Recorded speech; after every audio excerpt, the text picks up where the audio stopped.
we have a real haze here now from the fires. And last night our sun was the most brilliant color of orange red. And I know that's from the fire, from the haze. Right. So I hope you are, is that a sunrise or was that the fire last night? This is a photo taken from our office long ago.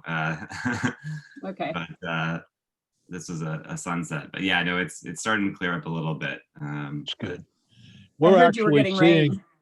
We're actually having the smoke from those fires in Oregon wow. and Washington. They're actually, it's an interesting phenomenon, which gives us sunsets, but it's also it's a sunny day. There's a smoke haze in the air, and the jet stream just happens to be carrying it all the way around across the country. So, but that's not why you're here.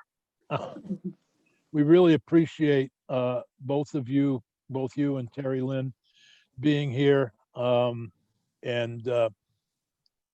it's a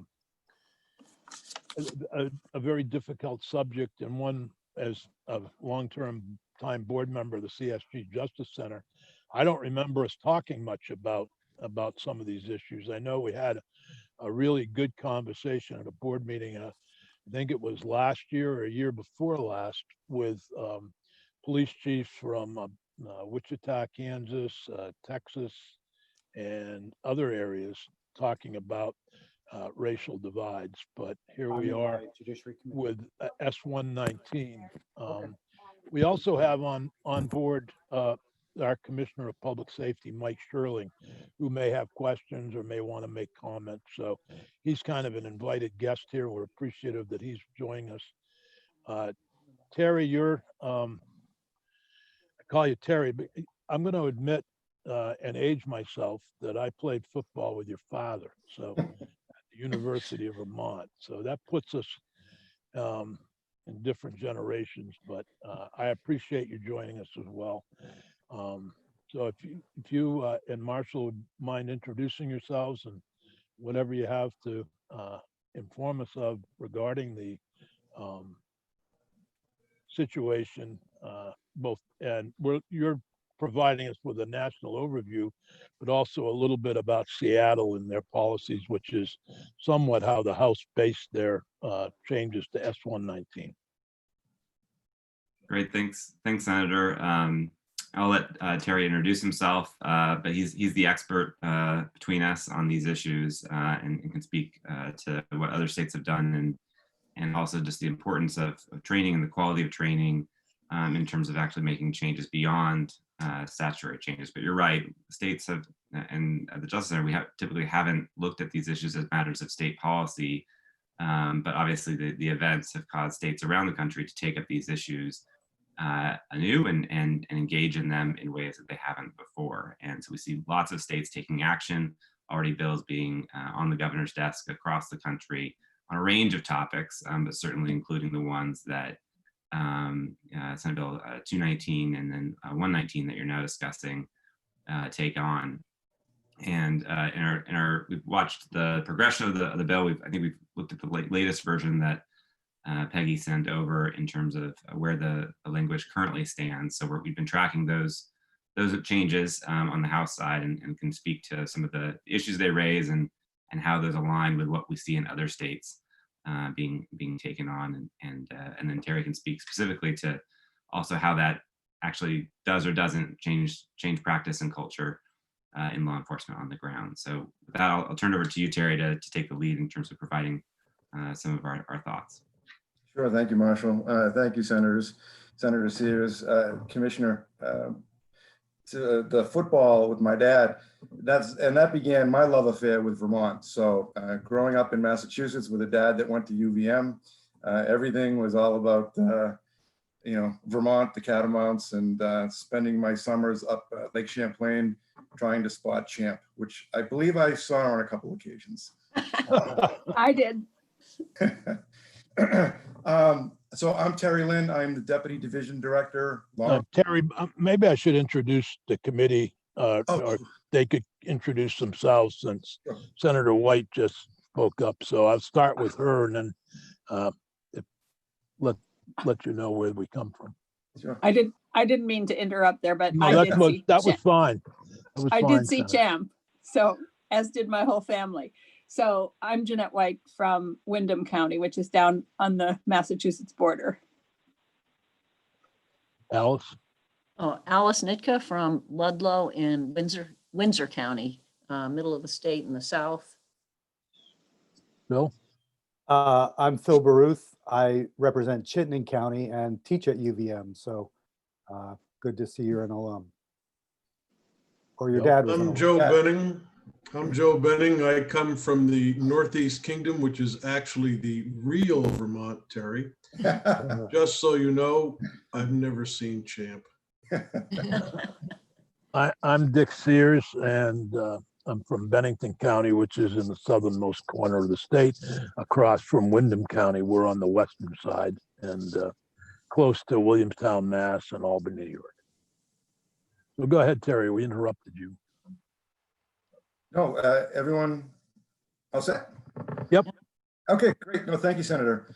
And I think, as I started to say, I'm the Deputy Division Director of Law Enforcement here at the CSG Justice Center, which is part of the Behavioral Health Division.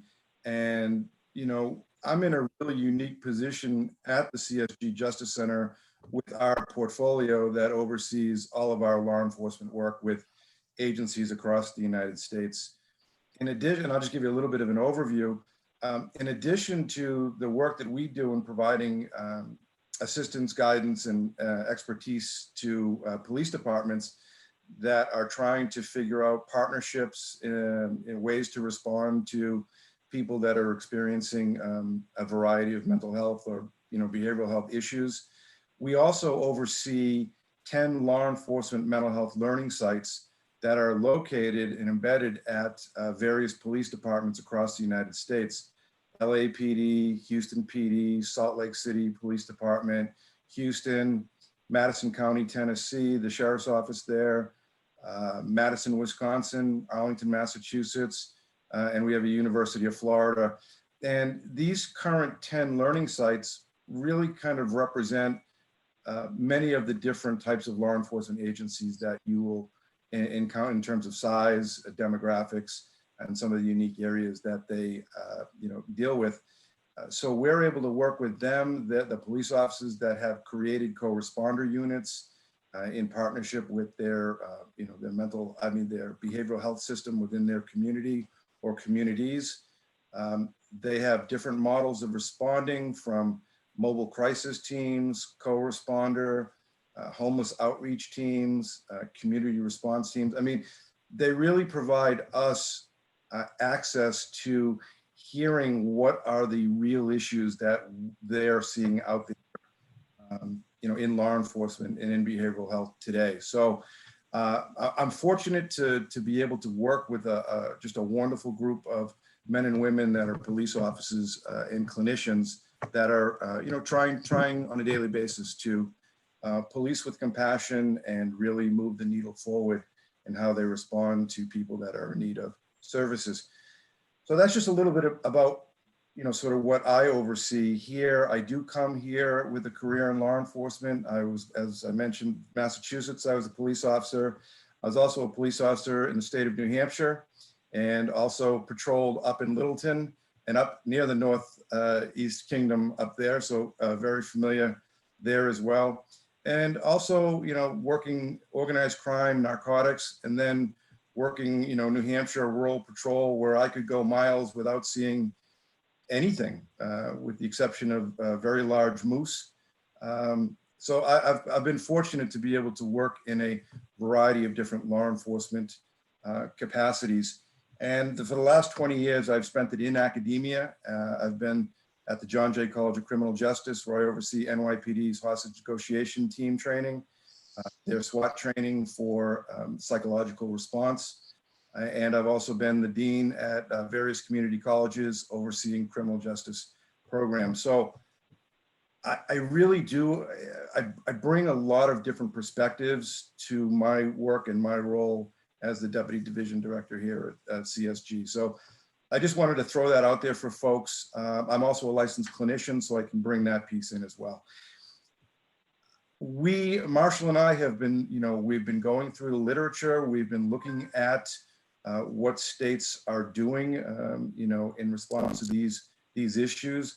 I will personally say that reading the current version of the Senate bill, in my opinion, it really does speak to some of the best practices or things that we're actually seeing on a national level. So Senator Sears, I know you had mentioned Seattle. I guess I'll just start with Seattle.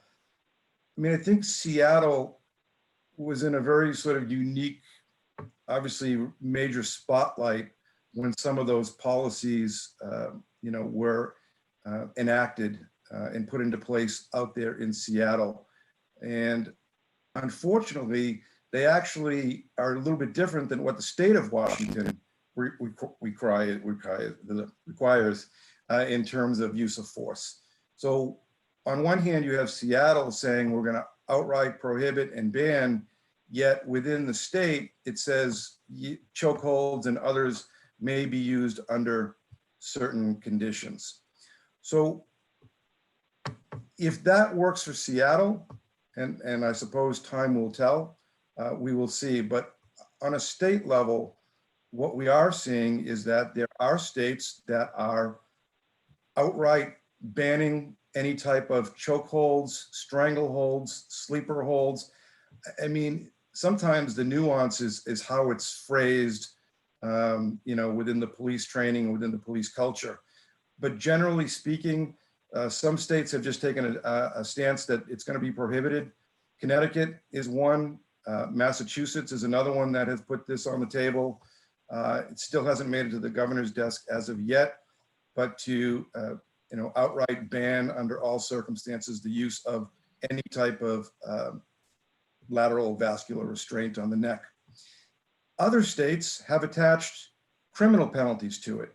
For example, Delaware, New York State has actually enacted a law, the Eric Garner Anti-Choking Act of 2015, which has created a new crime of an aggravated felony for any police officer who utilizes a prohibited chokehold, which results in the injury and or death of the individual.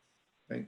And then you have other states, for example, that are like Oregon, who are putting in language that says we're going to prohibit it, restrict it.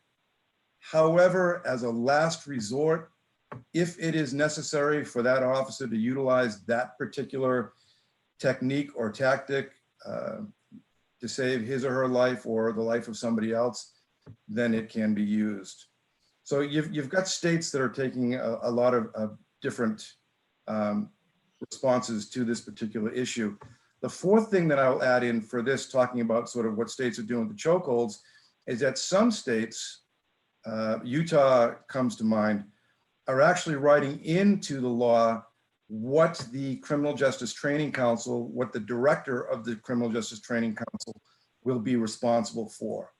In many cases, making sure that they reiterate there will be no teaching of any type of prohibited hold, behind closed doors, or, it puts the responsibility back onto that respective Criminal Justice Training Council and, that executive director who oversees that training.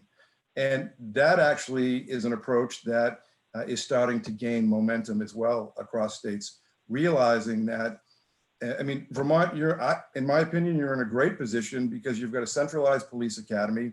You got everything that can sort of be controlled, similar to New Hampshire, right? Everybody who's a law enforcement officer goes to one academy, gets trained, gets the same training, and then goes out to his or her respective agencies. In some states, such as Massachusetts, you've got a state police academy with its own rules, a transit academy with its own rules. You get your different regional municipal police training councils. Cities, Boston has its own police academy. And even though there's a general direction for a curriculum, the directors often have incredible leeway as to what they're going to add into their training. And as we found when we evaluated the NYPD's tactical training in 2016, after the Eric Garner incident, we went back and spoke to the training instructors who said, yeah, this has been banned in New York City since 1993. However, unofficially, we want to make sure sometimes that our officers are aware of these other types of holds should they need to utilize that. So not officially sanctioned, and no one would ever admit to it publicly, but we heard this from officers afterwards who were saying, well, we learned this in the police academy and I learned it from my training instructors. So I'll just pause there, Senator. I don't know if senators have a question, but just. Well, I don't know. I guess I have a comment, and Bryn, if you would, Bryn Hare is our alleged counsel who's drafting S-119. I think actually you make a good point about banning the teaching. The bill right now, as it currently stands, and they keep redrafting it, so it's hard to know, but it doesn't ban the teaching of the hold, but the last iteration allowed it under circumstances, and maybe we should be, if you're going to allow it, which is a bone of contention in this committee, maybe it should be a last resort type, making it clear that it's a last resort, but that's up to this committee to decide how it wants to view that. But I'm really interested in the states that are banning the training so that you don't get that wink and a nod. Oh, absolutely. Again, just what I've been reviewing, going through all the different states and everyone, of course, it's in various forms right now, whether it's in committee or it's being proposed or actually made it to the governor's office. In the Connecticut bill, with the chokehold, while they banned it outright, they only applied the banning outright to the Connecticut State Police, which leaves the door open for the municipal police to be able to utilize. It's just, in my opinion, it's gonna create confusion and it's gonna create problems. To the training piece, yeah, I've been through the New Hampshire Police Academy. I've been through the Massachusetts Police Academy. I will say that the trainings, while similar, were also very different. I was taught the use of strangleholds in Massachusetts back in the 80s. However, in the 90s in New Hampshire, it was never discussed. It was never mentioned. In fact, tactical instructions was you will only use the types of techniques and holds that we teach you here. So those young officers going out on the street in New Hampshire get that message early on when they come into police training. Another piece that Marshall and I have sort of looked at and talked about is the attitude, the culture, and police training. For decades, police training has always been paramilitary, been based primarily on Marine Corps type training, which some will argue can create a warrior mentality, which I will argue can then lead to an us versus them mentality, rather than what I think we hope, or I hope to see, is more of a protector or a guardian when they are out there on patrol. Now, people will argue that it's about camaraderie, it's about team building, and I hear that there are other ways to do that. Washington, D.C.'s Metropolitan Police Department has changed their training a few years ago, their model in the last 5 years, where they take more of an FBI approach to the training. There's no shouting, there's no yelling, it's classroom, it's professional, you're there to learn, and nobody is sort of in your face screaming at you and trying to sort of overload your senses, making you drop out.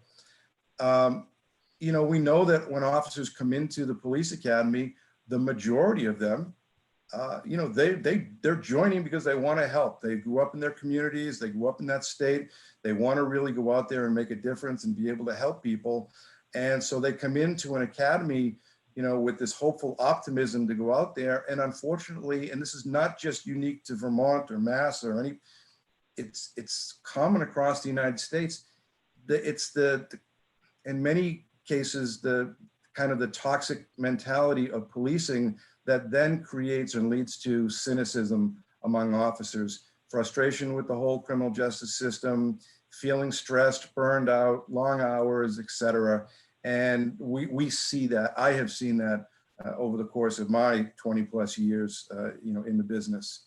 And that's a problem. One of the positive things Vermont just did in this year's budget is add 7, and Commissioner, correct me if I'm wrong, 7 positions for having social workers or mental health folks embedded in our state police barracks, so that each barracks will eventually have one. And I think that's one of the most positive things that we can do in helping to both police to de-escalate situations with the people who are going through a mental health crisis or having significant problems. So I was glad to hear you mentioning the work that you're doing with those other cities, and perhaps you would be available to chat with our commissioner at some point if he has some questions. Right now, Absolutely, Senator. I'm open to any questions, Commissioner, that you might have regarding that or any other aspect of what you feel free to jump in if you'd like to ask a question or a comment. Thank you, Senator. I think I'll defer to the committee for now to ensure that you get through your the key elements and perhaps chime in a little later. Okay. Other questions about what we've gone over so far from either Marshall or Terry? It's been pretty helpful. I'm interested in 119. There appears to be maybe to use of the chokehold. And unless that's changed in the latest variation, it seems pretty open-ended.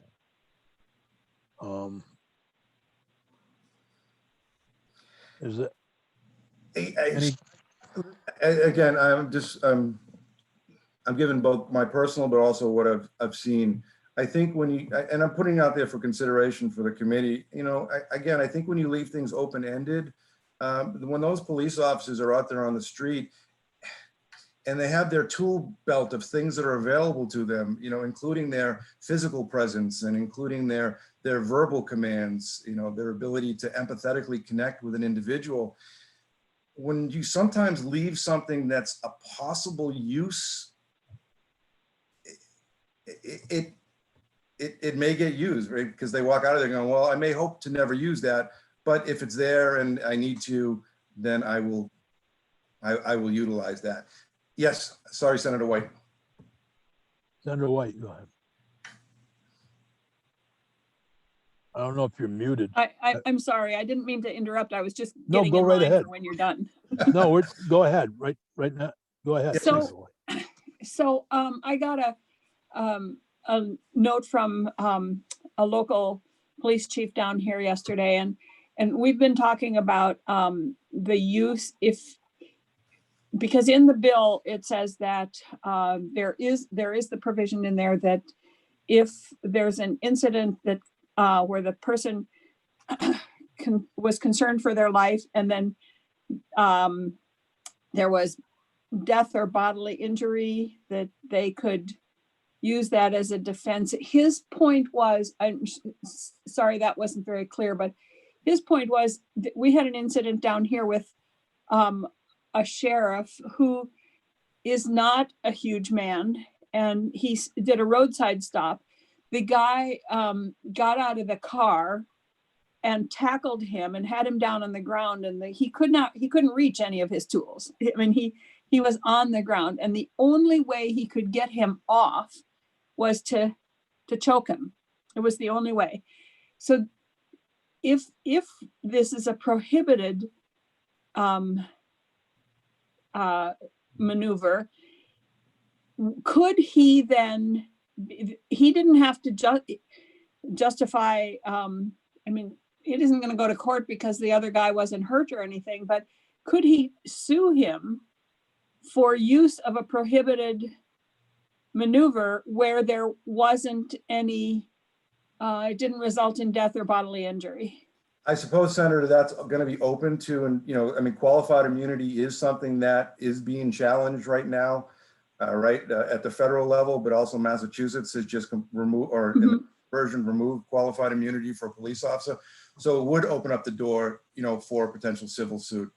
And Senator White, we will all hear that from police officers that say, Yeah. I'm on the ground and I'm struggling, and this person's on top of me.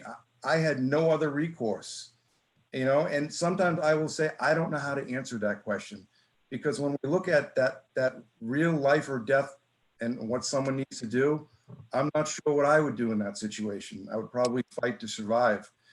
We talk about the reasonableness of an incident and what a reasonable officer would do.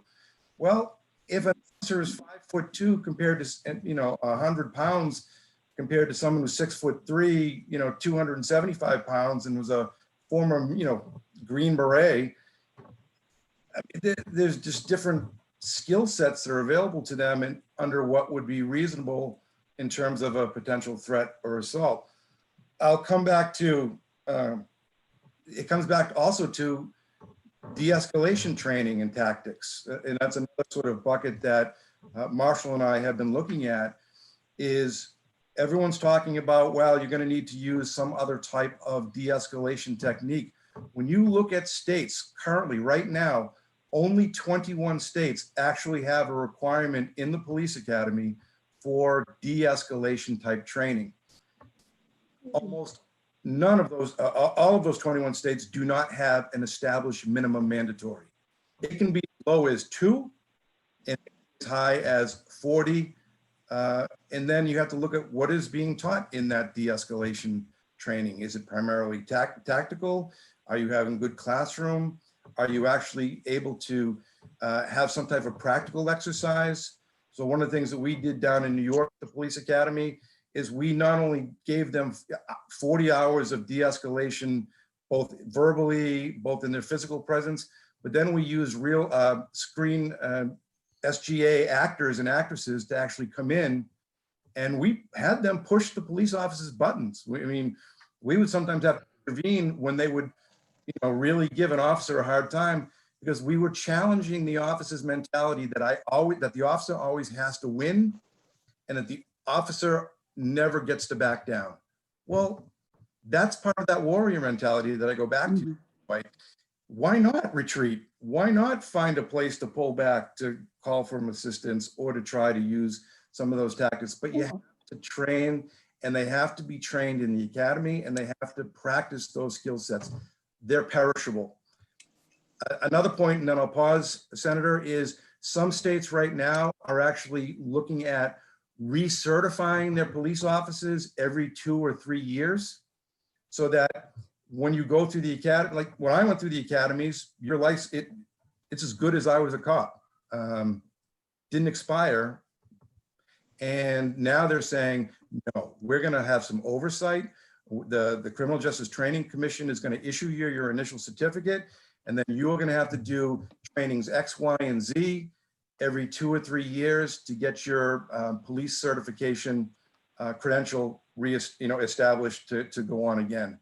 And I think that that's a positive step that agencies are taking to ensure that their officers are not sort of having those skills, tarnished over the years or, perishable. Thank you. I do have a different, not different subject, but different question, and maybe you and Marshall could help me with. One of the things in the House version of S-119 is a definition of the totality of the circumstances, and it goes into all these different things. And as I read it, I'm thinking, I'm an officer. I used to work in a group home for troubled youth. And if I had to go through that list every time I wanted to make a decision of how to deal with a kid, I'd be hamstrung for 10 minutes before I could figure out what to do. I wonder if if other states are using that type of description, where is the person language barrier? Is the person having a mental health crisis? Is the person this, and this? I'm curious to how, when you write that into the law, how that would impact the officer trying to make a split-second decision when he or she is being fired on, for example, in a domestic. Sure.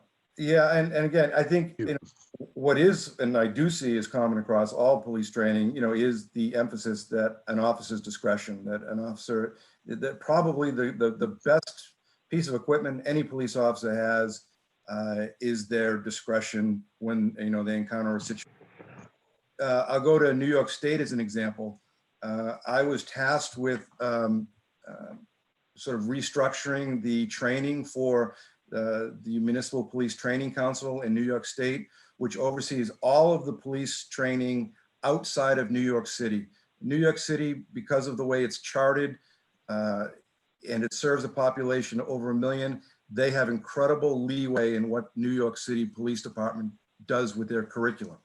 However, the rest of New York State had an antiquated kind of training that they would do for situations that, had to look at the totality of the circumstances. We had to go in and say, well, we'll make the changes in New York State, but we actually need to change the way that you hire your instructors. We need to increase the hours. So the hours for training were mandated at 14. And we just said best practice shows you just can't really do what you're trying to accomplish with de-escalation tactics and training and skills in 14 hours. So we had a hard fight, but we were able to get it increased to 20. I mean, any police academy director is going to tell you that, they're trying to work with the hours that they have, to get an officer onboarded through all the required training and then through all the administrative stuff to graduation to get them back to his or her respective agency. But we attempted to, and we did change the way that the instruction was done in the academy to try to build in those scenario-based and role model stuff so that the officers, could go up against a similar situation, Senator Sears, and then see what other officers were doing under that particular situation. And then we come back and we talk about this. What were you seeing? What were you thinking? Why did you react this way? And we built in more of a kind of a critical thinking analysis piece into the recruit training curriculum. That was mandated in January of 2018 and is currently the way that all New York State police training is done with de-escalation and crisis response training. And from what I'm hearing from the academy directors and the chiefs in New York State, it is having a positive impact and has reduced officer use of force and also officers being assaulted by individuals that they're encountering. Good to know. Are other states gone so far as to describe the totality of the circumstances? Either of you aware of that or in such detail? I will say New Hampshire just has. New Hampshire is one that comes to mind. Their current executive director of the New Hampshire Police Standards and Training has come out with a very clear statement around that. That's just one that comes to mind, Senator. Thank you.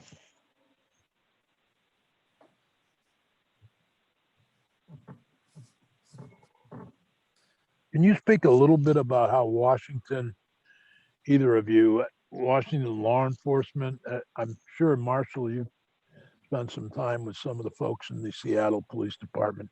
How do they react to the policies versus the law in Washington? So I'm assuming that if I'm in Tacoma, there's a different set of rules.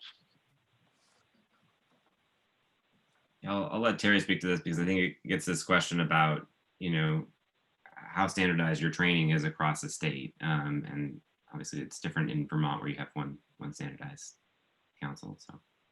Well, I meant the law in Washington State doesn't ban a chokehold, for example. The policies in Seattle do.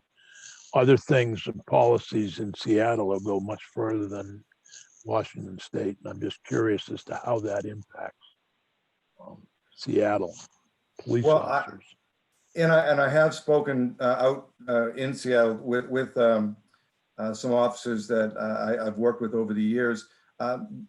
So I will say from a rank and file perspective, they're leaving, they're retiring, they're going to other jurisdictions. They feel frustrated. They feel that they are not being supported. Obviously, Chief Best has stepped down as their chief. Current deputy chief, the acting chief right now, Adrian Diaz, is, again, trying to sort of move things forward. But Seattle police officers are feeling frustrated. And as I mentioned earlier, when we started talking, that it's that dissonance that exists. So you've got Seattle that says, no, no, no, no, no, but you go over one other community and, their policies are completely different. So it creates some confusion and some frustration among police officers as to what they can do. And if they do use something that is allowed under, for example, Washington state law, will they then be held, criminally liable or negligent for the use of that particular hold when the state says that it's okay under certain conditions? So Seattle officers are frustrated. They are retiring and leaving, and Seattle's actually now trying to do a big recruitment push. Interesting. Other questions for Marshall or Terry? Any, Beth Novotny is also with us. She represents the Vermont Chiefs of Police Association. If she has any comments, questions, welcome them now. And Commissioner Sherling, same. I just have one. Senator Nitka. Yeah. Just wondering about, the finances of getting all of this training done, increased hours if it's needed, and just, for many, learning something totally different. And how about that? Senator, you kind of cut out a little bit, but I heard you talk about the finance and then the increased hours, sort of how to do that. Yes. So again, I'll use Vermont as again, a great example. I think, the way that your sheriffs are structured, as full patrol functions, law enforcement, you've got your major cities as well with their space. So you don't have to send everyone to one central police, to the academy to get the training. You could develop your curriculum with, your Vermont Criminal Justice Training Council. You could then, with the chiefs, with the sheriffs, do the training at, Burlington and Waterbury, and county sheriffs that often have, larger training facilities available where you could bring folks in, stagger shifts, stagger the training, get creative. You always have the option in Vermont that the state police do coverage if you've got a smaller jurisdiction that needs to send its officers to training. Your county sheriffs can go in and patrol. Your state troopers can come in and do that coverage. And I think that's just, a cooperative agreement that you make. Back to the training piece, I think if Vermont moves in that direction, whatever training does then get sanctioned by the Vermont Criminal Justice Training Council and agreed upon by the chiefs and the sheriffs in Vermont, that then you bring in those officers that are going to get trained in that new model, right? Because this is what we did in New York. The crisis response and mental health training was done sort of, the folks that were teaching it had been teaching for 30, 40 years. It didn't mean that they necessarily had 40 years of experience in communicating positively with an individual. So we said, look, if we're going to make these changes in New York State, we want to have a whole new process of certifying an instructor to ensure the quality and the integrity of the training curriculum. And so that's something that I would say if Vermont moves in that direction, it would be beneficial to then say, here's our selection process for the instructors. They're all going to go through an instructor training, get certified, so that when they go out to, the different jurisdictions to provide this training, there is consistency and fidelity to whatever training model gets developed. Thank you. Senator, it's Mike Sherling. I would just add for the witnesses have some background. I think I heard something on the order of 20 hours of training in this arena for one program. Vermont's current program has over 60 hours of training, not including patrol procedures and firearms, which also have robust components of use of force and de-escalation. So it sounds like it's an exponential difference in the amount of time we devote to this. Also of note, our instructors are not full-time academy staff. In most instances, they're actually operational folks who are coming in from police departments. So they are selected because they're the best at what they do, and they are embedded for their careers in the field and coming back to teach. So I think on those two topics, we're pretty far ahead of many places in the United States based on our existing models. Thank you, Yeah, Chief. Commissioner, I I mean, agree. Yeah, Commissioner. absolutely. Commissioner, Senator, can I called weigh you in? Chief. Oh, sorry. I called you Chief. I'm used to that. When we first met, you were the chief of the Burlington PD. I think I was Yeah. actually a detective, Senator, but I'll take it. Yeah, you were. Yeah, that's right too. You were a detective. Probably called you Chief then. Senator, may I weigh in on this as well? You may weigh briefly? in or ask a question. Sure. Yeah, actually, I just want to follow up on what the commissioner just shared with this committee. It's also important to note that at the beginning of the year, you may recall there was a bill introduced in the House. It was House numbered 808. I think there may have been a mirror bill in the Senate as well. It was the ACLU's effort, I think, to get Vermont to adopt the California standard. There was a companion bill, and I think it was House 464 that related to some measures at the Training Council and at the Academy. In response to that, though it began in both the Judiciary and Government Operations Committee of both houses, Senate and House, it eventually got moved into the Government Operations Committee of the House, and that is where the Police Academy, the Council, the law enforcement associations, advocates, stakeholders, that's where we all landed in January and February. There was a concerted effort to really lay out the system in Vermont to include the training. As part of that, to my recollection, all of the law enforcement associations actually had a couple of requests to the committee. One was to assist in expanding the embedding of social workers into police departments, to continue with the Team 2 mental health crisis response program that is pretty successful here in Vermont. And the third was to expand training at the Academy for Use of Force by, I can't remember the number of hours, but it was somewhat significant. And so I just wanted to share that. Also to share what Drew Bloom has shared both in House Judiciary, House Government Ops, and I'm sure he would share with your committee. Well, he already has. Encourage. He already has. Yeah, we encourage any committee member, to include Mr. Lynn, Mr. Clement, to actually go to the Academy and take a look at the curriculum, participate in any of the classes. You know, there's an open invitation. So I just wanted to share that. Appreciate that. S124 is the government ops bill that you're referring to. And that Senator White, obviously, is chair of government ops, has involvement in that. And the House is now dealing with that.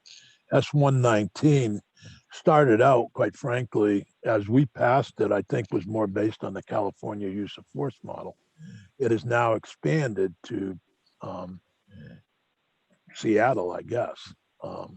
And that's what we're trying to respond to here today, Beth, is figuring out what do we agree with? We're in this unusual situation where our third session of the year ends next Friday, hopefully.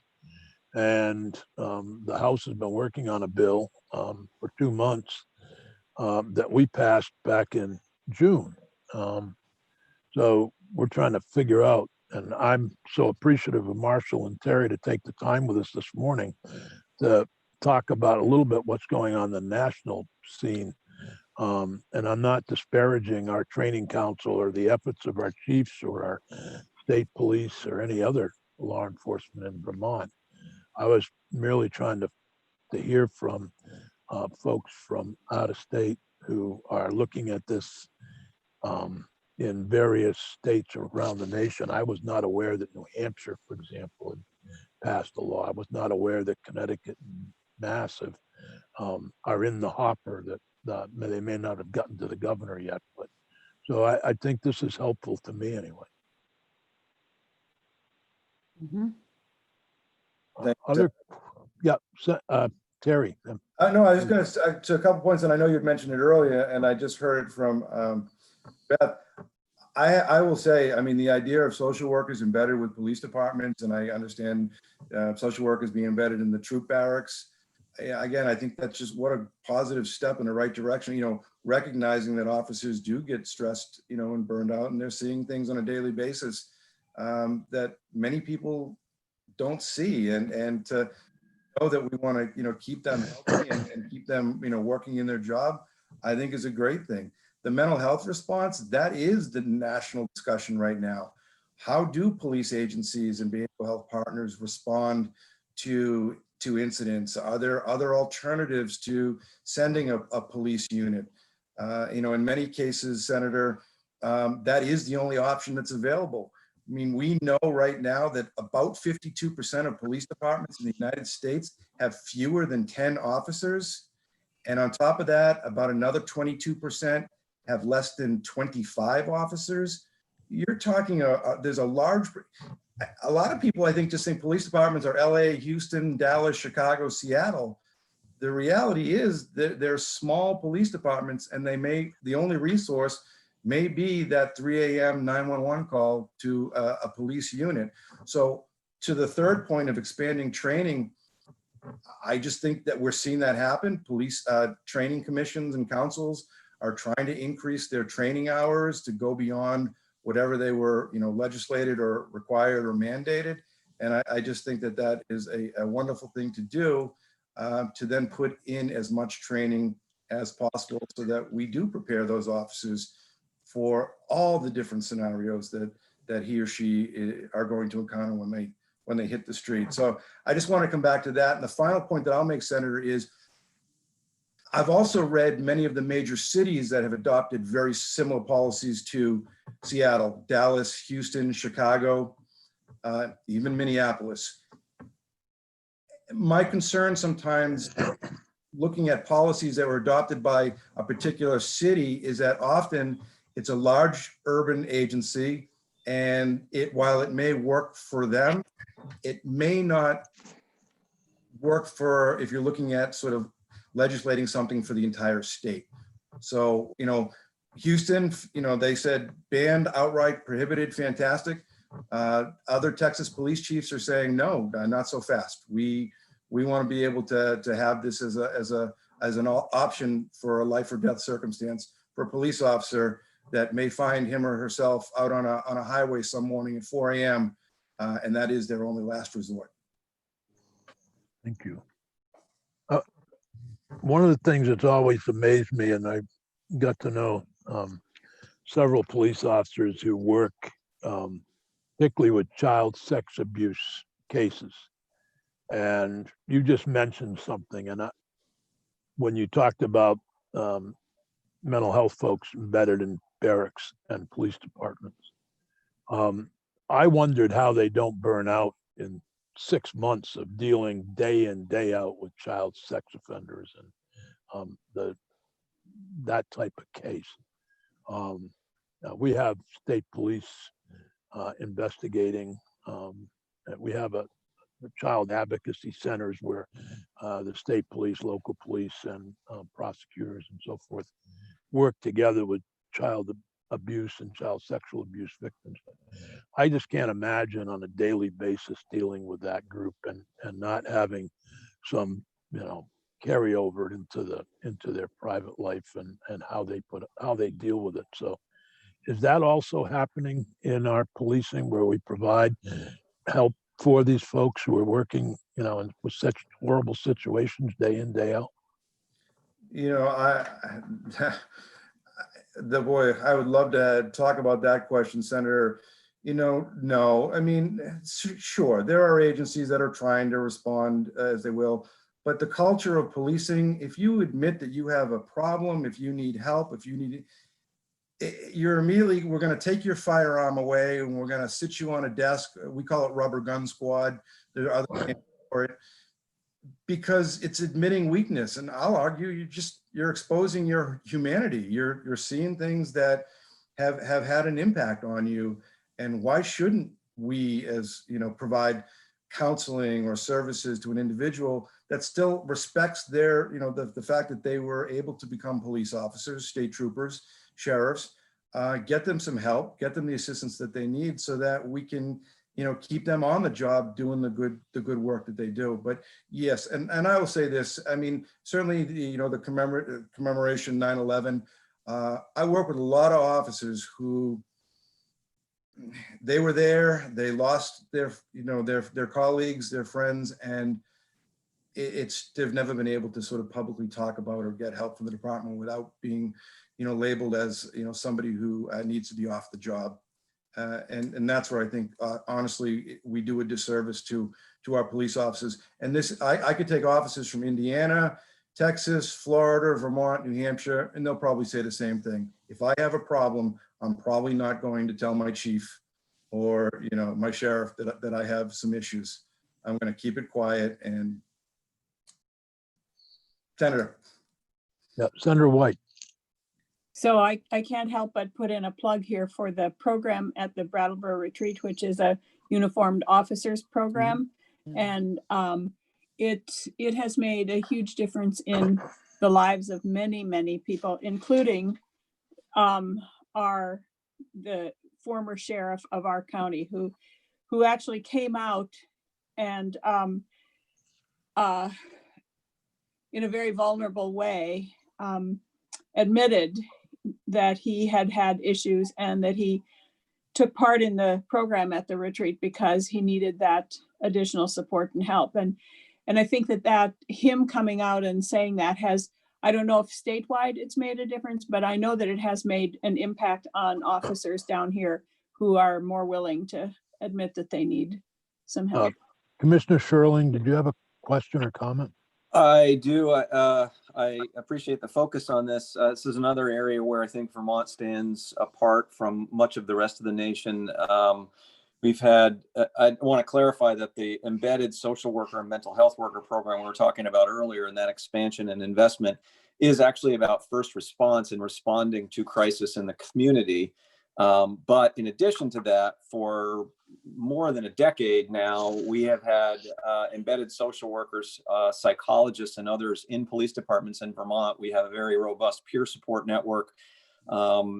There's a Center for First Responder Wellness that has grown out of an initiative we started in Burlington with an embedded mental health clinician who went to roll calls, did ride-alongs, where we were changing the standard of expectation to not you're going to be on the rubber gun squad and you shouldn't engage, but we want you to engage on everything that happens, even if it might be perceived as trivial. We don't want that cumulative stress to create bad decision making. And we have the same thing in the state police, and that is a program that we offer out to other first responders as well. When a critical incident happens in Vermont, our peer support team and our clinicians led by Lori Gurney, who's a psychologist, go and do one-on-one debriefings, group debriefings, and active engagement. So, another area where, and I hate to keep coming back to this, but there are many challenges around the country, but on so many topics, whether it's this or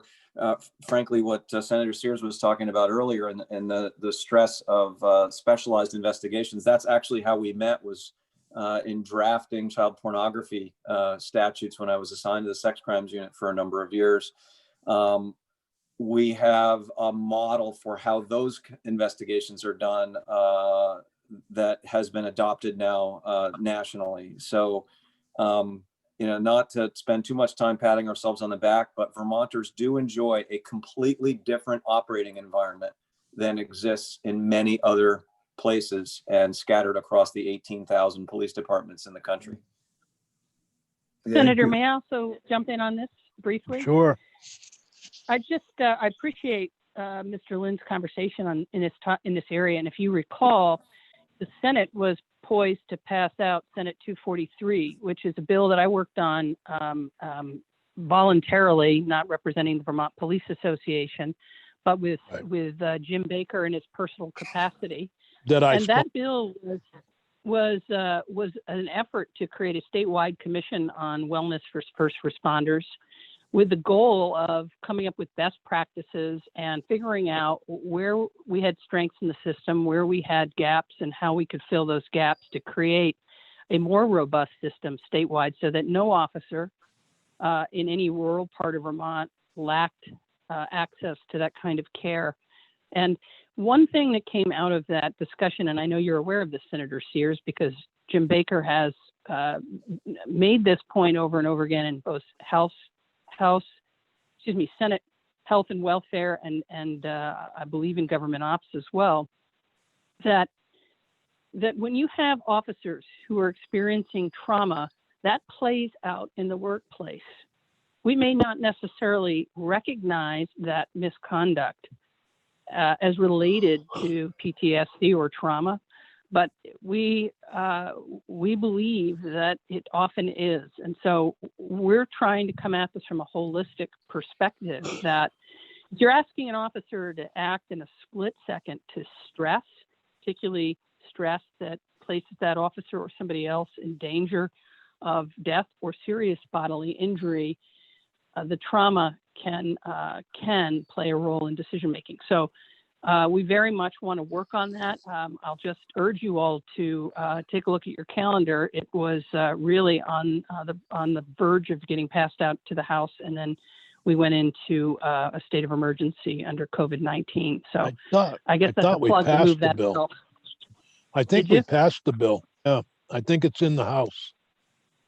Okay, I think great. it came out of Senate Appropriations, as I remember, was the final place in it. Yeah, it did. It'd been on your calendar quite through most of COVID. So, well, I'll take a look to see if it moved. I thought we passed. If we haven't, that's my bad. I try to follow bills that I introduce. What's the number again? Well, I'll just. What's the number we'll again? Make sure that we Senate. I think it's Senate 243, and we'll make sure that we get that moving on the House side as well, because I think these are all connected. Right. But as the commissioner has pointed out, and I think we can do this all day with you, one of the things that I appreciate about the Vermont Police Association and about Vermont law enforcement at 50,000 feet is that there is a continual search for how we can do it better. So without prompting of the legislature and without pressure of any legislation, they were on the move to expand the program for embedded social workers, and they created Team 2 on their own initiative. So there are a lot of things they are doing because they want to continually improve their service. And it isn't perfect. It will never be perfect, but the motivation, I think, should have some value to this committee. I understand that, and we appreciate all that. But right now, are there any other questions and we can talk about this when this is finished. Joe? Senator Benning. Yeah, I'd just like to circle back to 119. As we're speaking, I'm getting emails from a member of the House Judiciary Committee wondering which direction he should go on this particular bill. I haven't seen what they've done with it, but I want to make a couple of things really clear. Marshall, if I learned anything from you today, it's that Vermont has a unique opportunity to have every single police agency on the same page, and they should all be subject to having a consistent policy throughout the state and not go community to community. So I thank you for being here this morning. Terry, I want to come back to you for a moment. The whole discussion we are having has been generated not really by Vermont issues necessarily, although there are some, but primarily the national conversation over whether a chokehold should have been used in a situation in which, in my eyes, the totality of circumstances did not call for. The chokehold itself is an element of deadly force.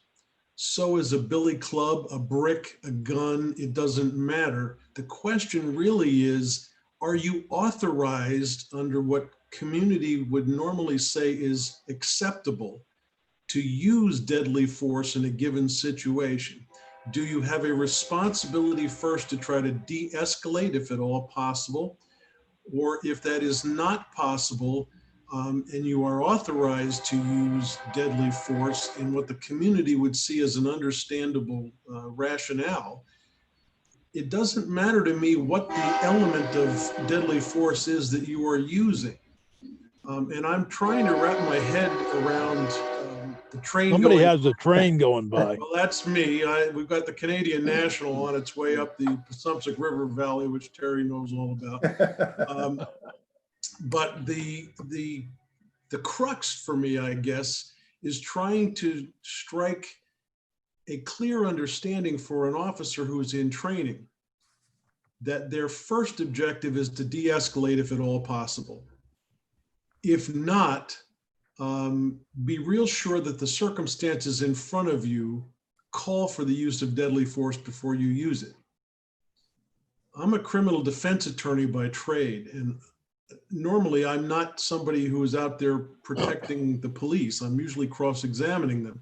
But I've been imagining myself sitting next to a police officer who's now been charged with a crime as a result of violating this particular provision, should there be criminal elements to it. And I keep coming back to, it doesn't matter what form of deadly force you use, so long as the totality of circumstances say you are justified in doing so. And I don't want to have us hung up on the question of what force should be banned or not, because that makes no sense to me. If the only thing I've got available is a brick lying next to me, and I have the authorization to use deadly force, I'm going to use it. And I think that a jury would find me justified in doing so, so long as I have complied with all of the other stepping stones going towards the decision of whether authorized use of deadly force is there. So help me out here. I'm trusting you've seen 119. Yes.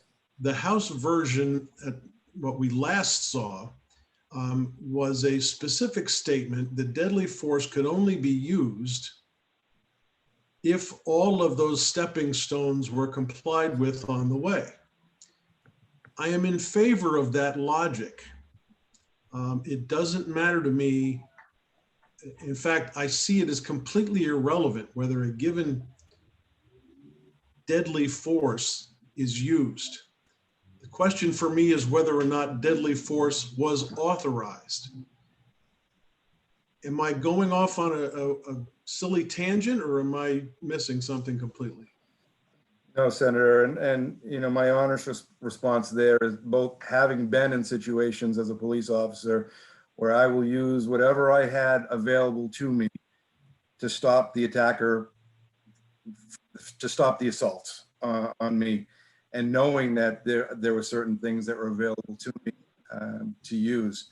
Am I safe in assuming you would not have chosen to use deadly force in trying to effectuate an arrest of someone who was selling untaxed cigarettes? You are correct. I would have. Or passing a counterfeit $20 bill? Correct. Absolutely. It would have been a whole, you know, I don't want to be an armchair quarterback. And I think certainly Commissioner Sherling, understands that as well. I'm never going to I can look at what happened. Would I make those decisions?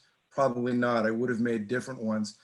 To the point of an officer, if you do look at Minneapolis and the number of officers were there, including a recruit or a recent graduate, the policing model, with your supervisor is not going to be inviting for, "Hi, sir, you're not supposed to be doing that." I mean, you shut your mouth. You're new on the street. You will do as I say. I think all of us saw what we saw on the video. Would any of us have used that force, even though it was available under current Minneapolis law at the time, or policy at the time? Probably not. Would have been the warrior mentality is problematic from a systemic point of view. Sure. And I see these two issues as being conflated. And to me, that's dangerous. I think there's got to be a way to separate out the training that is necessary to disabuse an officer of that warrior mentality. Mm-hmm. I'm not quite sure we are ready for prime time on dealing with that issue just yet, but I see it as a direction we definitely need to go in.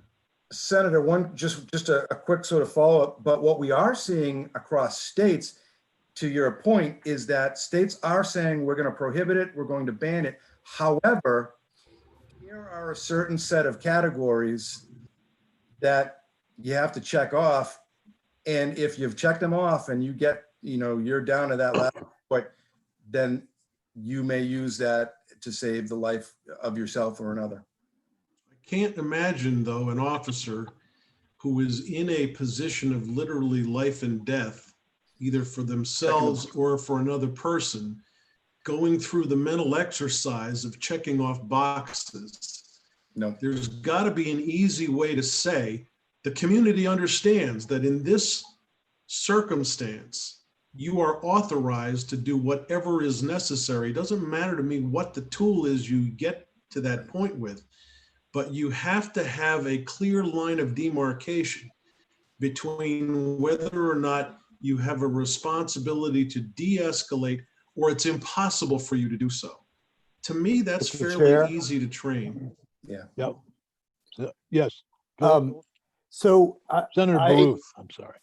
I do appreciate the line of questioning Joe has, but a couple of things strike me. One is that, Joe, it seems like you're working around to the idea that police should be able to do anything deadly if there's a knife on the ground, if they have a rock nearby. You're in a space where you've moved to the idea that deadly force, if justified, would include anything.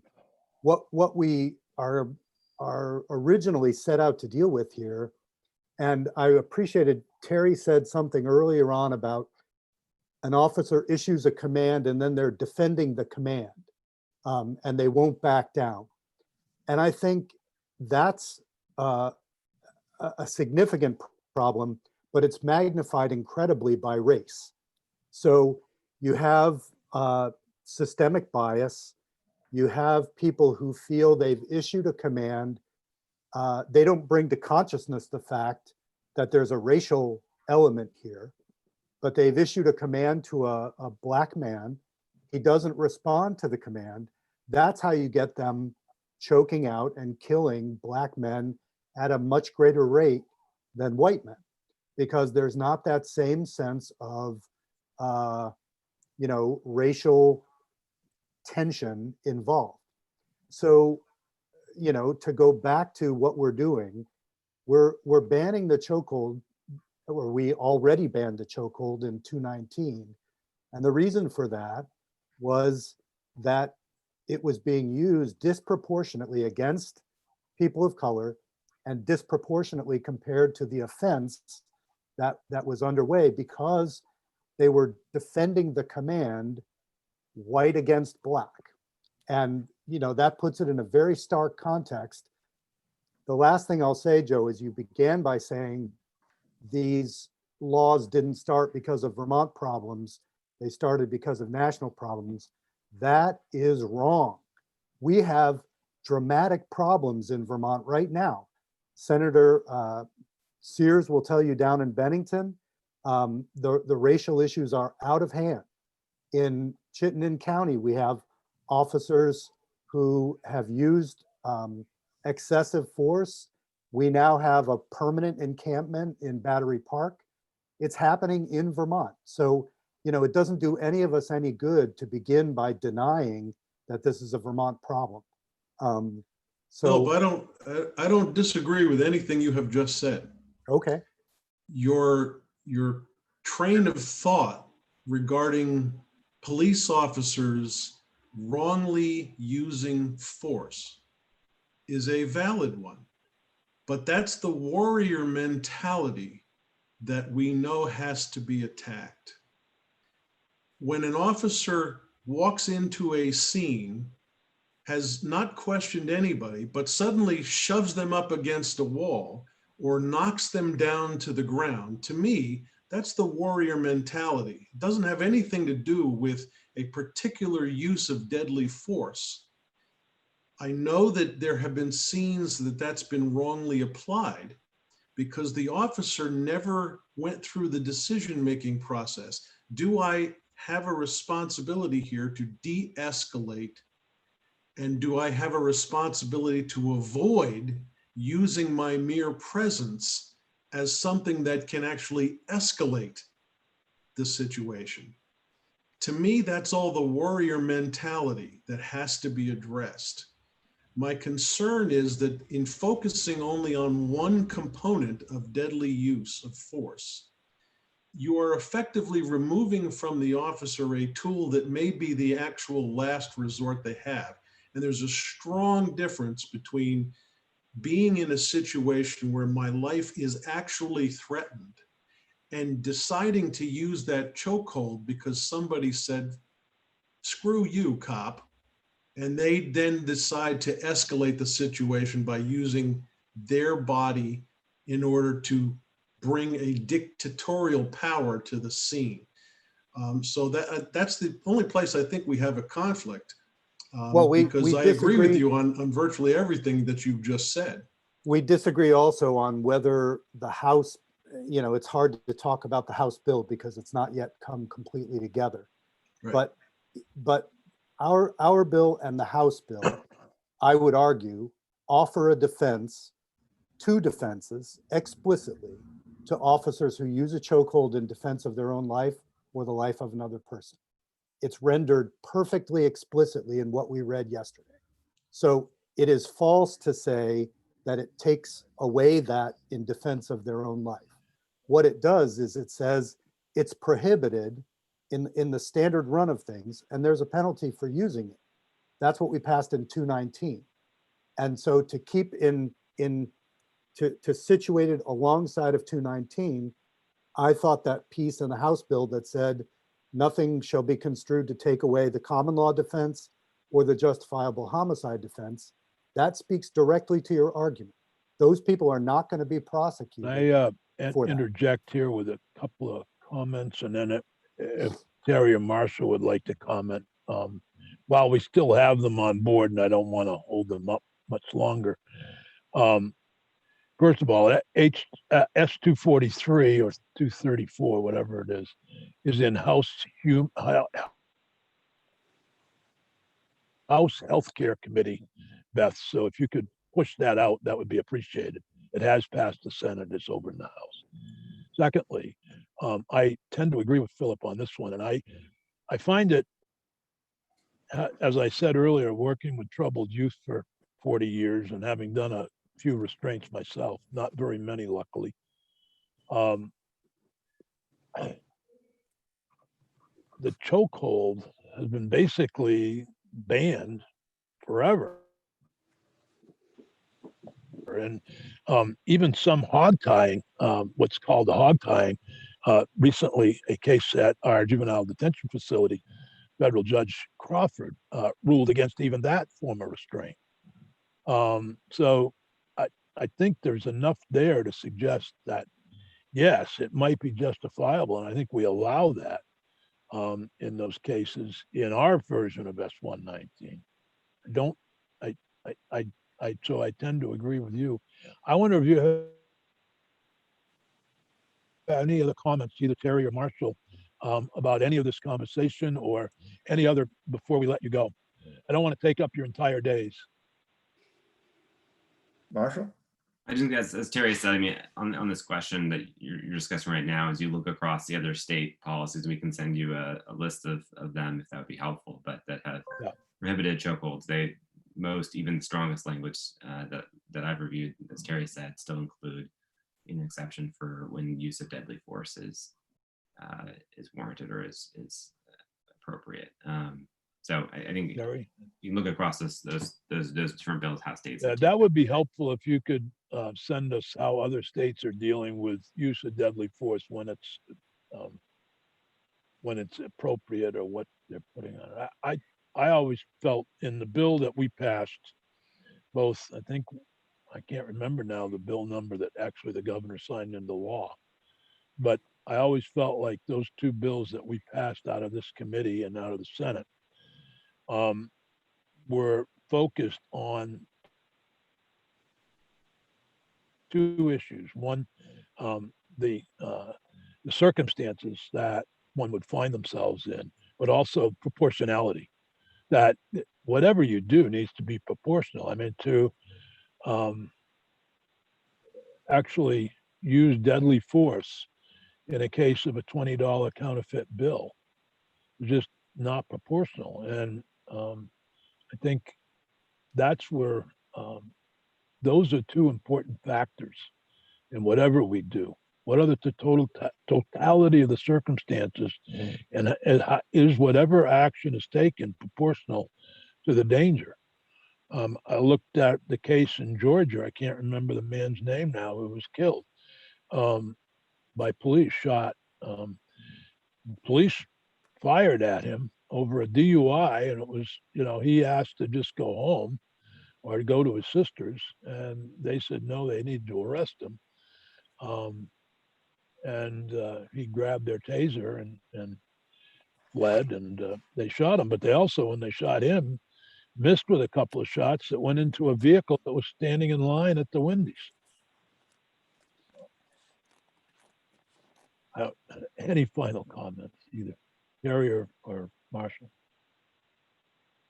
No, Senator, Senators, Commissioner, I'm very honored to have been asked to be here and sort of offer whatever assistance I could be to your committee. Certainly, I think it's an extremely important topic, and I was just glad to be a small part of it. I will say, Senator, when I opened with my kind of love of Vermont, when I was starting my young career in policing way back in the 80s, I was actually on the road to become a Vermont State Trooper.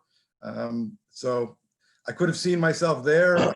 Boston called and I went to Boston, but I was in the process of trying to get into Vermont. So there's another connection for me to the work that you're doing up in the state of Vermont. Well, thank you both so much. I look forward to seeing you in person someday, maybe in Seattle, Marshall, next year. That'd be great. We had our annual meeting of the advisory board to the Justice Center scheduled for Seattle this year. So we were disappointed that we lost that, because it's a beautiful city and a great place to visit. But it's also a gateway to an Alaska cruise that I'd also planned to do and got canceled on. So Thanks, Senator, for the opportunity. thank you both very much for joining us this morning. Thanks. Thank you, Senators. Bye now. Commissioner and Beth, did you want to comment, both of you, on either one first or second, on S-119 and the current draft and concerns that you may have with that? If the machine will let me unmute myself, thank you. First, thanks for letting us participate, Senator and committee. I appreciate it. I don't know that I have a current draft of 119, that if you're referring to the House version. So Yeah. I don't know how to comment, because I'm not confident I have a current version. Okay. I can just say that the current version is 3.5 and it's been posted on both committees' web pages. How does it deal? Not Does to say it that deal with the issue of a exemption? I'm going to call it an exemption for the use of the chokehold.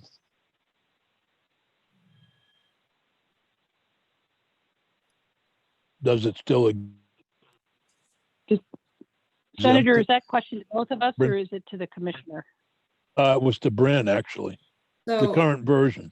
the current version deals with that exemption for the use of chokeholds in two places.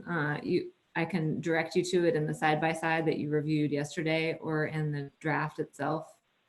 If you remember, subdivision C8 in the standards for law enforcement use of force has that language that says that nothing about this section shall interfere with a law enforcement officer's right to assert the justifiable homicide defense, or their right to self-defense under common law, if that use of force was done in compliance with the standards as set forth in C1 through 4. And then there was additionally some language in the crime, the prohibited restraint crime, that provided some similar language, that law enforcement officer who used a prohibited restraint in compliance with the standards for use of force could essentially could use a prohibited restraint under those circumstances.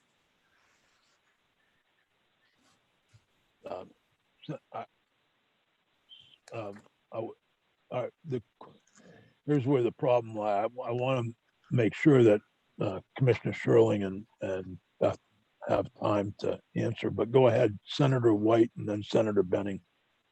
No, I just, Bryn, the question that I had before, I don't think I put very eloquently, but that defense is only available under justifiable homicide. So there has to have been a homicide occurred as a result of the prohibited act, right? No, the justifiable homicide statute, if you remember, even though it's called justifiable homicide, it does provide for any harm that's done to a person. So it's not just if it's a homicide occurs, but if a person is injured as a result of. But there has to be some injury. So just the fact that if the prohibited act is used and there wasn't an injury or a homicide, then there is no defense. Right. I'm sorry. I remember you brought that up in the context of a civil case. Is that right? Well, I guess so, because I guess the person could be sued then because he used that prohibited act and there was no harm done to the person. Right. Right. So I understand that question, and I think that, you know, this is sort of what the committee is grappling with, the way that you set it forth in the standard. If that use of force complies with the rest of the standards under the statute, versus whether or not a person uses prohibited restraint and it is not in compliance with those standards. I do think that's a question. Senator Benning, then Senator Baruth. Or was that just a technical? I'm just confused about something. If they bring a civil suit, but they say there was no injury to them, then how do they recover in a civil suit if they have no injury? Well, but the person used a prohibited act. No, but that would be a criminal. They can't sue to have the person prosecuted. They can only sue to recover their own injury. Right, there would be. Well, it really upset him. Well, but it's if they've done a criminal thing by using the hold, then they're liable for that criminal defense, but it wouldn't apply because in your example, there's no injury and the Right. criminal defense only speaks to when there's serious bodily injury. And then in the civil case, it doesn't apply because there's no injury. So he could be charged criminally No, because he used a prohibited act. no, it's only prohibited if it results in the crime is only if there's death or serious bodily injury. That's the way the crime is drafted, that You could have maybe a professional penalty. injury or Let, resulting. wait, can we Joe, hear? you had a question or comment, and then I'd like to hear from Beth and Commissioner Sherling, if I could. No, actually, I did not have a question or comment. Oh, you were just waving at the train. Beth, would you like to comment on the current version of S-119 or what you know about it and concerns from the Vermont Chiefs of Police Association or the Vermont Police Association? I forgot which one I'm always confused. Yeah, thank you, Senator, and thank you for the opportunity. I want to just go ahead. Sorry. explain our dilemma. Tomorrow, we're having a meeting with the House and the Speaker, Senator White and myself, with any objections we have to the House versions of 124 and 119. So I don't know what, I wanted to be able to carry this message to the. Mr. Chair? Yeah. I'm not sure I heard you. Are you saying that you and Senator White are going to meet with the Speaker about this bill? I'm there for 124. They Okay. want to have a meeting with Representative Emmons, Representative Grad, Representative Copeland Hans. Not So I'm not- necessarily the Speaker. Okay, I'm not there because of this bill. I would be because being speaking here, on behalf of the Judiciary Committee. And see. I on the behalf of GovOps I see. It's for the 124. trying to understand what we want, what we have. So go ahead, Beth. Thank you, Senator, and thank you for allowing me the opportunity. I do represent the Vermont Police Association, not the Vermont Association of Chiefs of Police. They are a different association. However, it is true that the Vermont Police Association has within its membership chiefs, sheriffs, and rank and file officers. If that assists this body at all. Yep. So there's actually a great deal to comment on, and I honestly don't think there is enough time to address all of the issues that can be talked about with respect to the version of S19 currently in front of you, and particularly around prohibited restraint. But let me start with prohibited restraint, since that's where we left off with Mr. Lynn, Mr. Clement.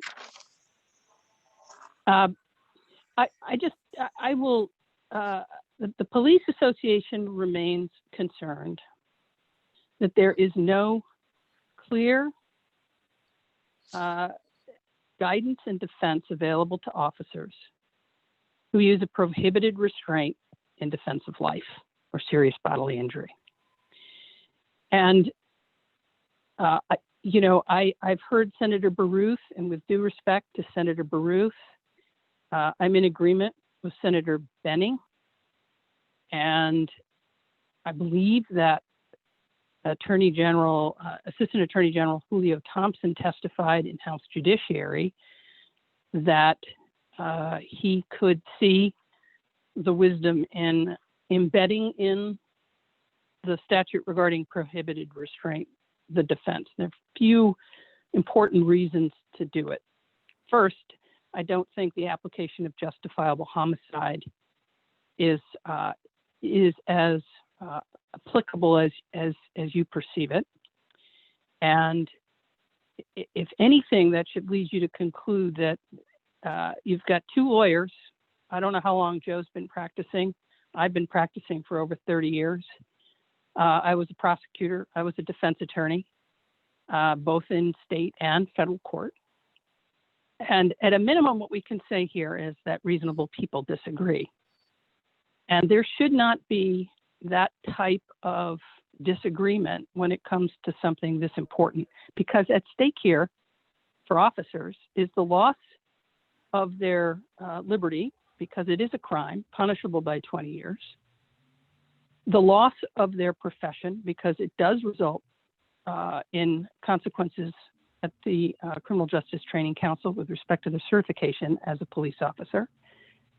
And the civil liability, quite frankly, exists, but of the concerns we have, the first two are the primary concerns. So common law, for the same reason, and I'll explain why in a moment, doesn't provide that safe harbor that you think it does either. But the real important reason for embedding it right into the statute itself is that we are transparent with our community. Everybody here has recognized that we are in a unique time in history. It is an awakening.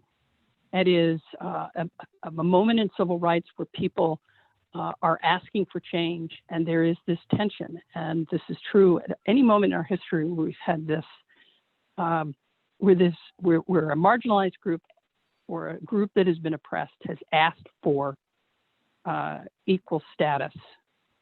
And in this place, the most important thing that law enforcement needs to do is consistent with the 21st century policing model, and you have it in Senate 219 as an expressed goal, which we're pleased to see. The Vermont Police Association, its commitment, and it regularly testifies to this, is to that 21st century policing model created under President Obama's Department of Justice.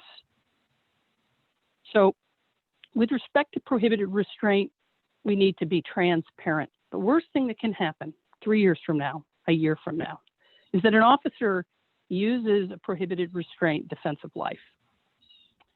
and a prosecutor makes the call that there should be no criminal charge against the officer.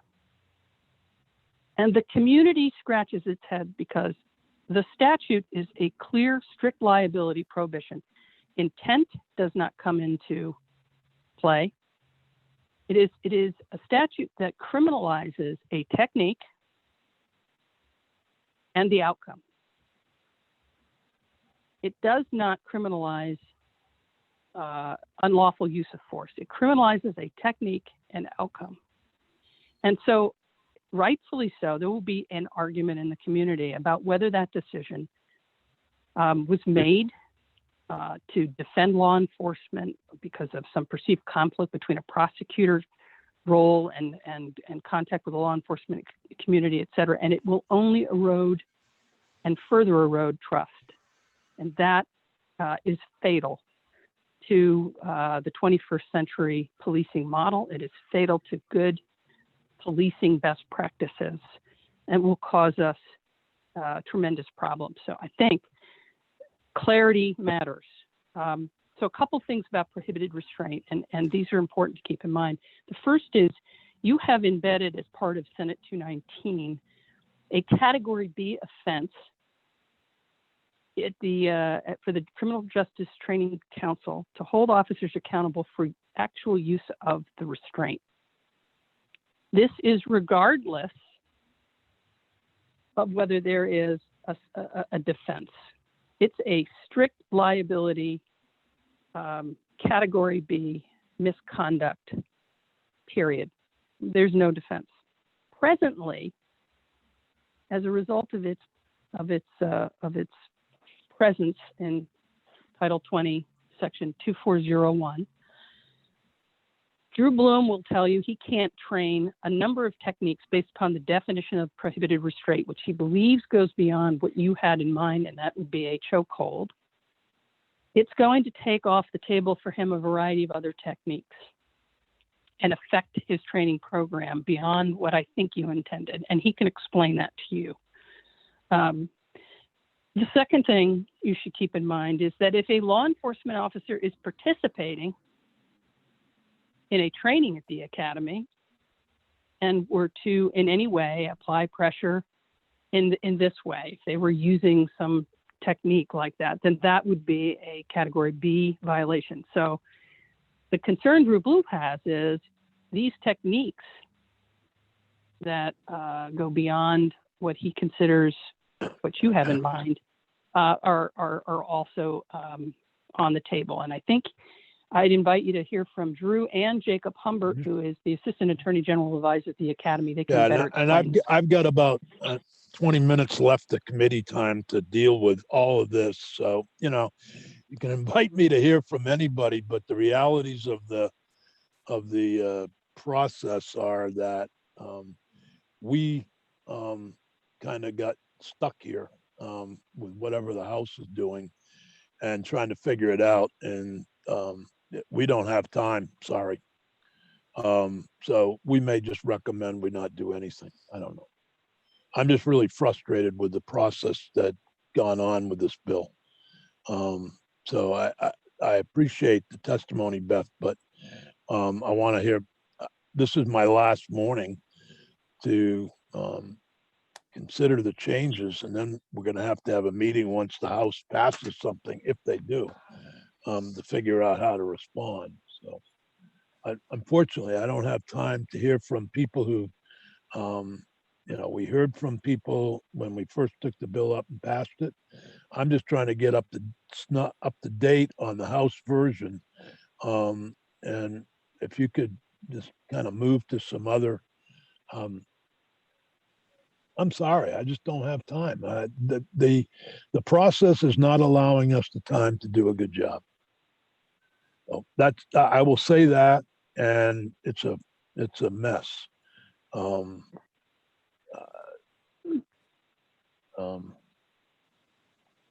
So I think that given that you have very little time, I guess maybe I'll just hover at 50,000 feet to bring you the Vermont Police Association perspective. Well, if I said, would you pass the Senate version of S119? what would you say? Well, the police association would carry its concern that there is no defense to prohibited restraint. That actually creates a problem in the field, and I don't think that the defenses that Senator Baruth think clearly apply in the way that he thinks they do. That's problematic. It's going to create issues at the academy because it's also a Category B offense without any defense, and it may affect training programs. And the third piece is that at 50,000 feet, Senator, we are changing a known standard in Vermont. I recognize that all of law enforcement, to include the police association, see the wisdom and have seen the wisdom since January, February, in moving to a statewide model policy on use of force. We have a standard to hold officers accountable in this state, criminally and civilly, but the civil piece, again, less the concern. The criminal piece is what we're focused on here. And okay, is there any other part of that bill that bothers you, of S-119 as we passed it? That I'm not in a bothers the police position association? well, to create a new statutory standard is going to create uncertainty, because we will have to wait to see how Vermont courts respond to this standard as they interpret it in Vermont as applied to fact patterns as they come before the court. And this creates uncertainty in training. It creates uncertainty in policy because we can take our best guess, but no one will know in the end how it's going to be interpreted by the court as applied to a fact pattern. And the question, I guess, that the police association is asking is, why are we rushing to do this? It doesn't object to a full discussion about use of force or even the possibility of change.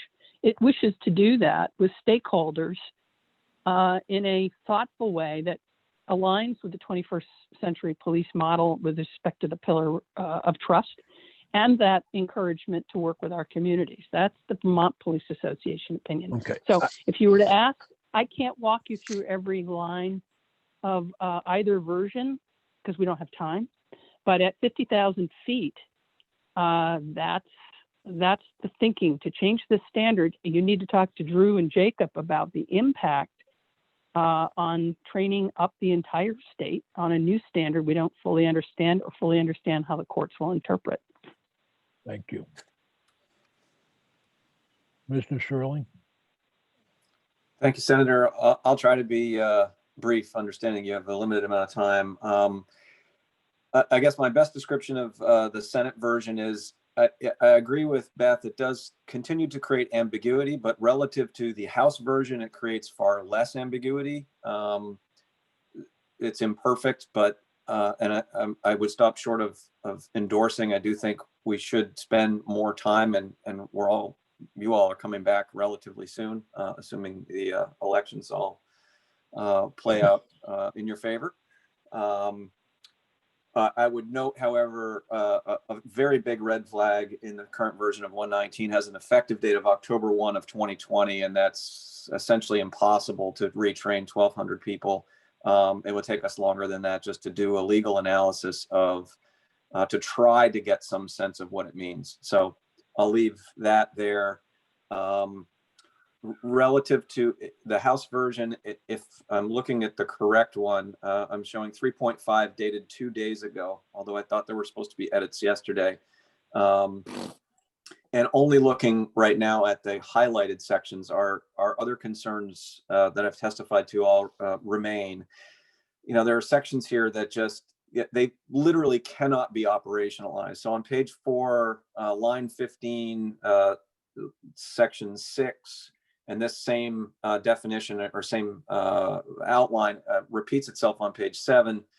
It means including whether a medical condition, mental impairment, developmental disability, physical limitation, language barrier, drug or alcohol impairment, or other factor interferes with the subject's ability to understand or comply with law enforcement commands.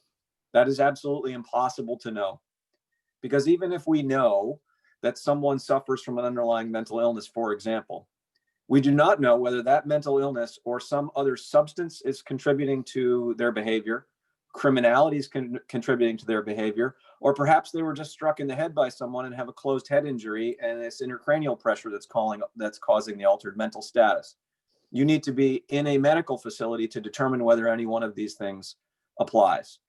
So I'll stop there. That is just an example of the flaws in the existing House version.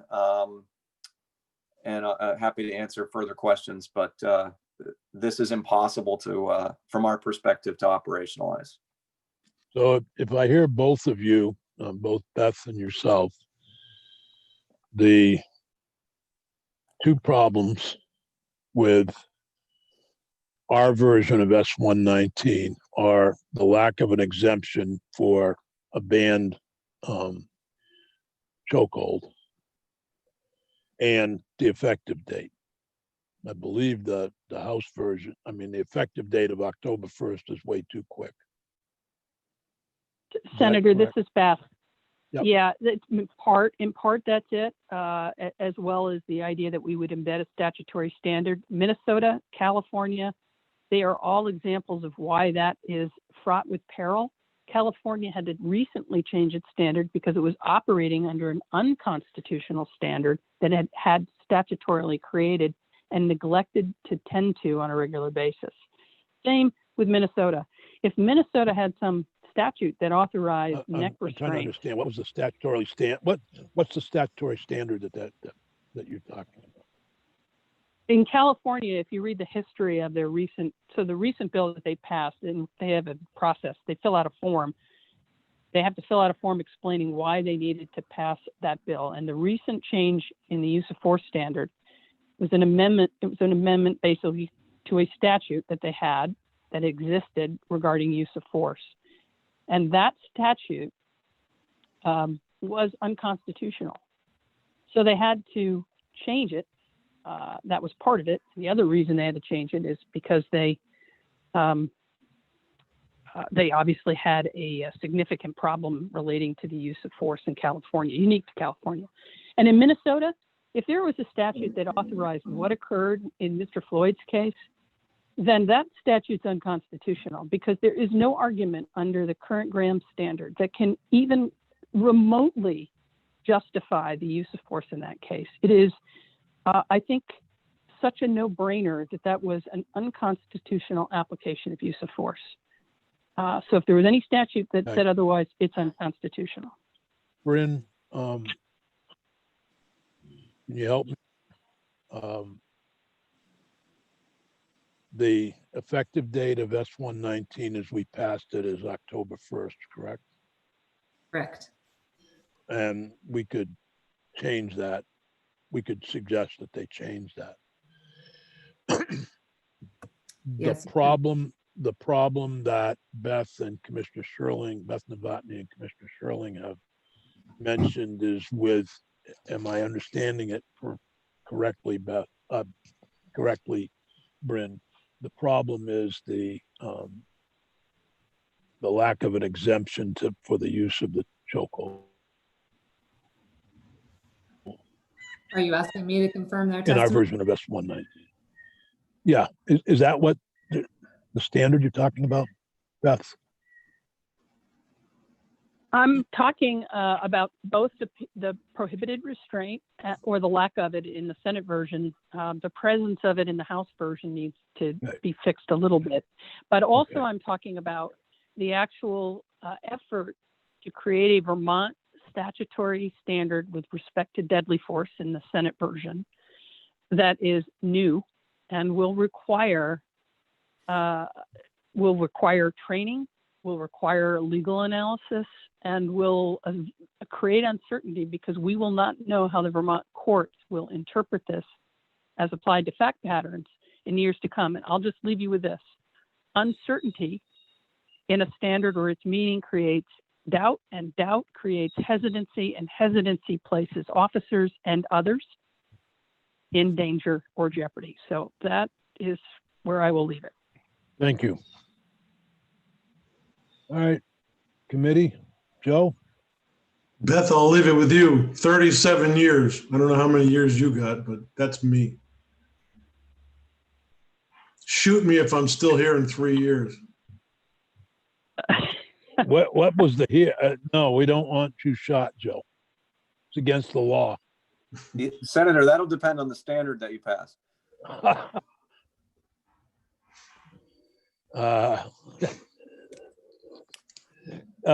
Senator White. I have to say that at this point, I am very reluctant to pass either of these, our version or the House version, even though we don't know what it really is. I think that there is more. I think this conversation has to be continued in a better forum. And there are many people on many sides of this issue that have asked us not to pass it at this point. So I'm going to have to vote against it no matter what it is. Senator Nitka, did you want to comment? Quite frankly, when I read the House version 2 days ago, or whenever that was, I thought this is not something that I can see anybody really applying in a reasonable way, some of the stuff in there. And so I think it definitely needs more work in terms of testimony and figuring out some of the things that are planned in the House version or would be, I just think it's not ready. I thought our version was good and, could have worked. Done a lot of work. I still think it is. But the version that we're going to get is, well, who knows what we're going to get, but what's already there that's been put together, I'm not comfortable with. Philip or Joe? I will repeat what I said yesterday. I don't want to be jammed at the end of the process by the House and feel that we have to operate with too little time. However, the second version of what Representative Lalonde came out with, I felt like I could, with some work that we could do in a few days' time, I could vote for. So I'm still willing to wait until the House produces their version. I can see, I wouldn't say it's a huge path, but I can still see a path to my voting for a version of this bill. Senator Benning. The older I get, the more I realize how little time is left in life, and trying to figure out exactly how much time is available for this discussion to actually work right before we adjourn. And I keep coming down to the same conclusion I expressed a couple days ago. We don't have time to properly flesh out the nuances of this bill right now. And at some point, we have to realistically wake up to that fact, and that's the position that I'm in. So right now, I'm going to join Jeanette and say, I'm not comfortable voting for either in the circumstances that we now find ourselves in. I really believe this conversation needs to continue. It's been a great one, but I don't think we have gotten to a point yet where either bill is ripe for prime time. Well, I'm still of the opinion that S-119, as we passed it, would be, with a change in the effective date, would be something that I could live with and that I would stand behind.